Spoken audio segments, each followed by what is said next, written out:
Oi pessoal, boa tarde. Meu nome é Caroline e faço parte do grupo composto por Vitor, Liliane, Samantha, Tatiane. E hoje vamos apresentar um assunto bastante polêmico e geralmente passa-se despercebido, seja pelos pais, pela família ou mesmo por quem sofre que se prefere esconder. Vamos mostrar várias perspectivas diferentes para poder entender melhor o que leva as pessoas a fazer bullying, de forma que todas acabam se relacionando. Mas primeiramente, o que é bullying? Bullying corresponde à prática de atos de violência física ou psicológica, intencionais e repetidos, cometidos por um ou mais agressores contra uma determinada vítima. Para a justiça brasileira, o bullying está enquadrado em infrações previstas no Código Penal, como injúria, difamação e lesão corporal. Esses atos de violência podem envolver um ou mais tipos de bullying, sendo prejudicial para o desenvolvimento. Agora que já sabemos a definição, que tipos que existem? Primeiro, bullying físico é caracterizado pelas agressões físicas sofridas pela vítima. Acontece de modo frequente e tem como alvo sempre os mesmos indivíduos. Com isso, a vítima é constantemente alvo de soco, chute, tapa, puxões, imobilizações ou estrangulamentos. Bullying psicológico, em geral, funciona como ameaça de violência ou algum tipo de chantagem. Com isso, a vítima é levada a praticar ações de acordo com os interesses de seu agressor. Esse tipo de bullying é caracterizado pelo medo ou pela necessidade de aceitação. O bullying moral ocorre sem a utilização da força física. Nesses casos, a vítima é exposta a episódio de humilhação que envolve questões morais. Bullying material ocorre quando a vítima tem constantemente bens destruídos, furtados e roubados. Normalmente é seguido de ameaça ou intimidação. Bullying verbal ocorre através de uso de palavras que magoam ou diminuem a vítima. É comum que as vítimas sejam xingadas ou recebam apelidos dos quais sentem vergonha. Muitas vezes, nesse tipo de caso, os agressores escondem-se no anonimato, deixando mensagens ofensivas escritas em quadros, mesas ou em outros lugares comuns. Bullying social tem como fundamento a necessidade de adequação ou pertencimento a um grupo. Como resultado, a vítima é forçada a ser excluída por falta de pertença ou, em alguns casos, por imposição a si própria. A vítima tem negada sua participação em grupos de trabalho, tarefas ou eventos sociais, desenvolvendo uma percepção de inadequação ou isolamento. Bullying preconceituoso é um comportamento de radicalização de uma série de preconceitos existentes na sociedade. Esses eventos são fundamentados na intolerância e desrespeito à diferença, assim, a utilização de xingamentos, apelidos, que reforçam esses fatores de diferenciação. O bullying sexual é baseado em questões que tocam a sexualidade das vítimas. Alguns grupos dominam e buscam expor ou impor às vítimas determinados comportamentos. Nesses casos são comuns episódios de assédio nos quais as vítimas, por diversos fatores, podem estar sendo submetidas a esse tipo de agressão. Bullying familiar pode englobar outros tipos de bullying, mas o grupo social em que se realiza é o próprio núcleo familiar. Desse modo, a vítima é agredida por seus parentes, que tendem a diminuir ou ridicularizar aspectos físicos ou comportamentos. Em geral, um ou mais membros da família buscam impor um padrão familiar, do qual a vítima não faz parte. Mais pra frente vai ser falado um pouquinho mais sobre esse assunto. Cyberbullying. Por fim, cyberbullying ou bullying cibernético, assim como o bullying familiar, pode ser uma mescla de diferentes tipos de bullying, mas este está presente na internet e em redes sociais. Nesses eventos, é muito comum em que o anonimato dos agressores se baseie na utilização de perfil falso, dos quais são enviadas uma série de mensagens que têm como objetivo humilhar, difamar ou atentar contra a integridade da pessoa. E eu fico por aqui. Um beijão para cada um de vocês. Olá, meu nome é Victor. Vou falar um pouco sobre a visão familiar em relação ao bullying. Eu dividi esse slide em 3 tópicos, então vamos começar pelo primeiro.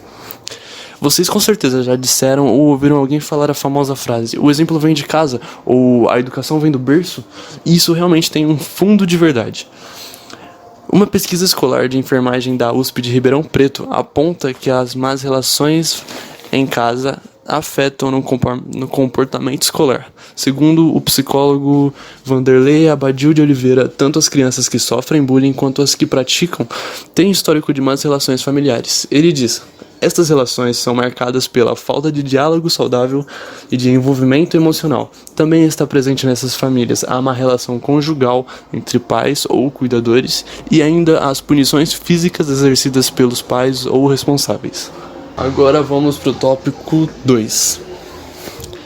Eu aposto que vocês nunca se perguntaram: em casa considera-se bullying?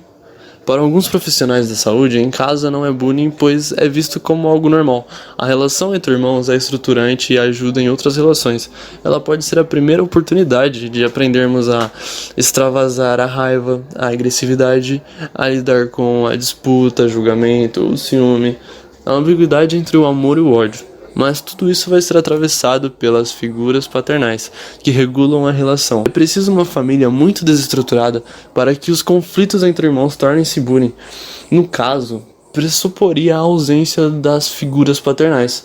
Logo, a questão principal seria a negligência e não o bullying em si. Agora, o terceiro tópico e provavelmente o mais importante deles é a importância da relação com os filhos dentro de casa. Comportamentos agressivos, preconceituosos, escondendo informações podem servir como exemplo para que a criança venha praticar ou sofrer a violência. É muito importante que os pais ou cuidadores ensinem seus filhos ainda pequenos a terem pensamentos de tolerância e respeito às diferenças, mas não sufocando a criança ou o adolescente, superprotegendo eles. Filhos superprotegidos acabam sem saber lidar com a agressão e podem acabar sendo vítimas caladas que passam por essa situação sozinhos.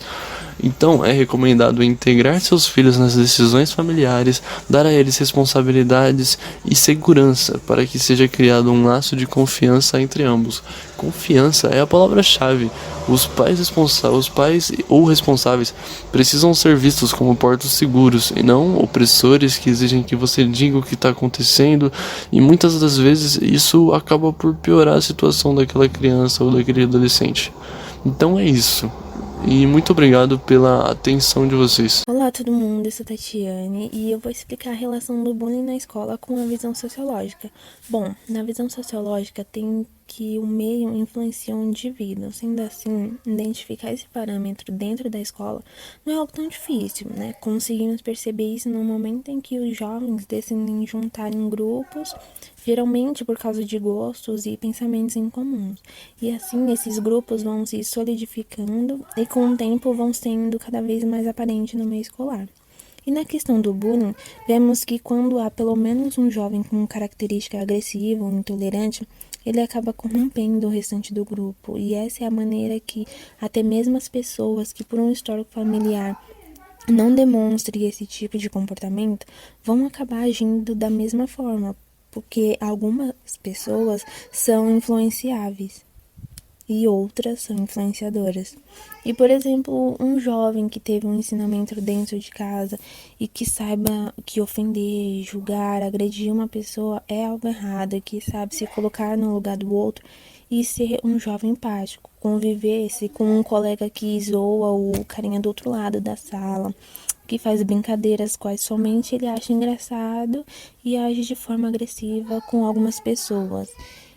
Esse jovem com certeza seria influenciado se não seguir o que ele acha que é certo e agiria da mesma maneira que o colega, pois é visto como uma alienação e ela está presente em todos os lugares. E quando existe alguém na posição de alienador, a gente faz as coisas sem nos darmos conta. E por isso que o bullying torna-se uma coisa constante e sem fim, porque ele vai passando de pessoa para pessoa, através desse sistema de alienação. Mas é claro que existe uma maneira de identificar quem pratica e quem sofre, mas com a capacidade que algumas pessoas têm de influenciar outras, é impossível dizer que existe um padrão para cada tipo de perfil. Mas geralmente, quem pratica o bullying vê isso como uma necessidade de inferiorizar uma outra pessoa.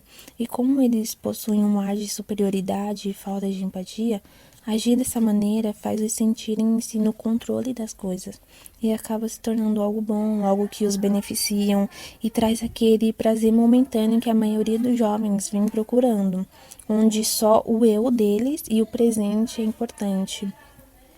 Mas é claro que, além de motivos familiares que eles carregam, existe uma pressão social que, se você não faz determinada ação, você então a sofre. E para aqueles que gostam de tomar o controle da situação, acabam praticando.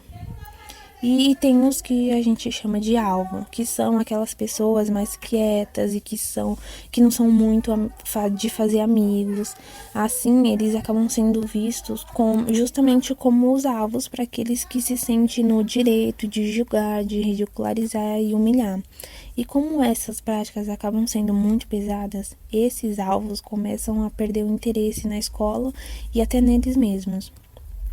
Tem também o alvo autor, que é aquela pessoa que ao mesmo tempo que sofre o bullying também pratica. Isso se dá por existir um sentimento de raiva da situação ou por vingança, então ela decide descontar o que sofre em outras pessoas. Mas é importante se atentar que não há apenas dois envolvidos no conflito, exceto o alvo-autor que pratica as duas coisas.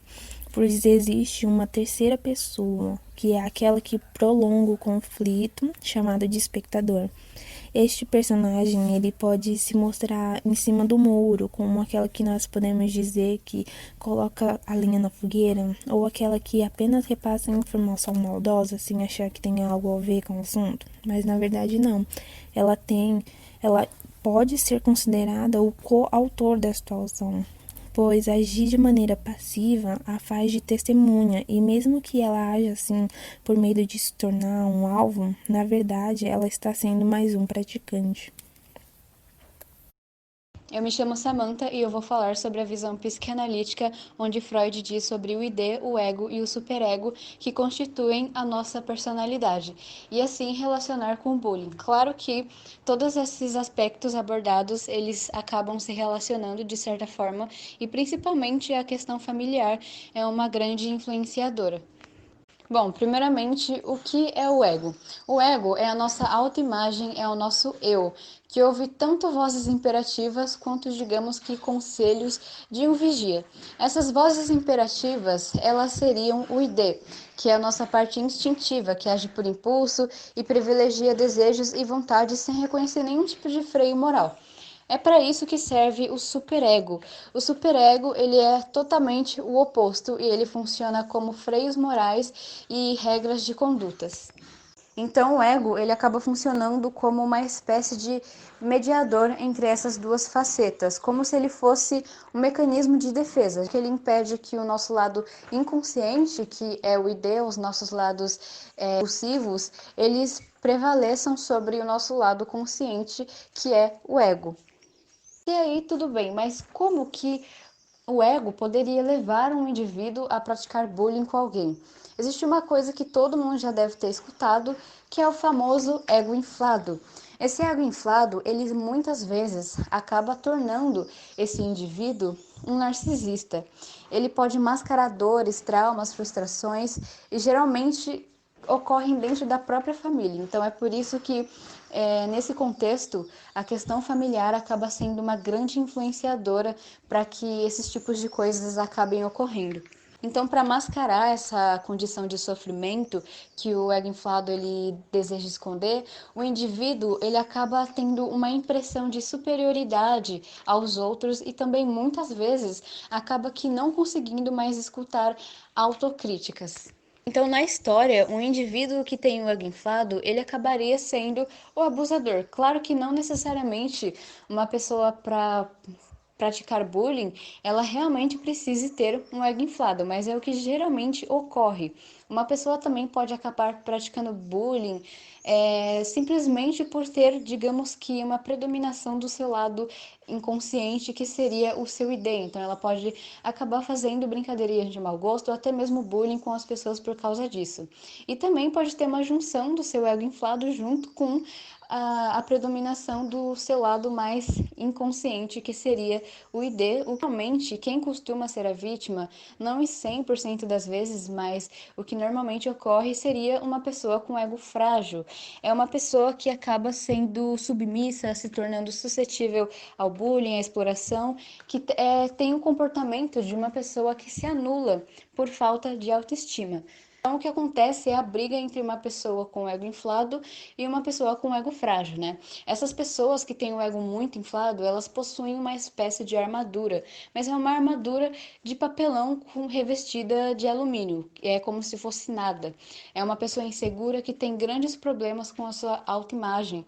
Então, muitas vezes o que acontece é que inconscientemente essas pessoas acreditam que elas não podem fazer esses atos de bullying, praticar bullying sozinhas. Então é muito comum ver pessoas praticando bullying em grupo com pessoas que você vê que são inofensivas, que não fazem absolutamente nada, porque elas são tão inseguras ao ponto de tentar nessa forma de demonstrar um certo poder sobre outra pessoa, suprir essa insegurança que ela possui.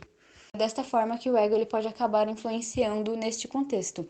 E outra coisa muito comum também de se ocorrer é uma pessoa que foi abusada se tornando um novo abusador. É uma pessoa que tinha um ego frágil e acabou inflando esse ego exatamente para mascarar o sofrimento que ela já teve. Então, quem nunca viu uma pessoa que sofreu bullying e acabou se tornando o novo abusador? Apesar do ego parecer uma coisa inofensiva, que não faz nada, na verdade é muito importante buscar um equilíbrio deste ego, não sendo um ego inflado demais, nem um ego muito frágil, porque caso a pessoa não busque por esse equilíbrio, ela vai continuar tendo a mesma vida. Ou ela vai ser sempre um abusador, ou a pessoa sempre será a abusada na história. Olá pessoal, tudo bem com vocês? Meu nome é Liliane e hoje eu vim falar aqui sobre as consequências do bullying na escola. Eu trouxe duas visões para a gente observar dos dois lados, a visão de quem comete e a visão de quem sofre. Primeiramente eu vou falar da visão de quem comete o bullying. Bom, o que eu tenho a dizer é que quem comete o bullying não nasce fazendo bullying, não nasce com aquele dom, entendeu? E aí, pra gente poder entender um pouquinho mais sobre isso, a gente precisa entender o pensamento do jovem e também a mente dele, né? E aí, para fazer uma pequena analogia e comparação, eu trouxe os pensamentos hedonistas. E o que é isso? É a valorização extrema do prazer momentâneo, de forma inconsequente. Então, o jovem que vai cometer o bullying, ele comete o bullying sem pensar no amanhã.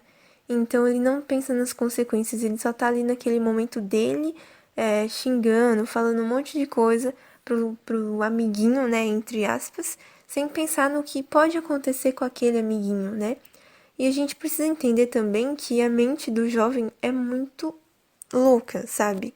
Então, como eu posso dizer para vocês é que se ele não nasce sabendo fazer o bullying, alguma coisa acontece.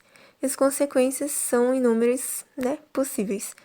Mas a cabeça dele significa que tá acontecendo alguma coisa, ele tá sofrendo uma pressão social, ele tá sofrendo com alguma coisa no interior dele.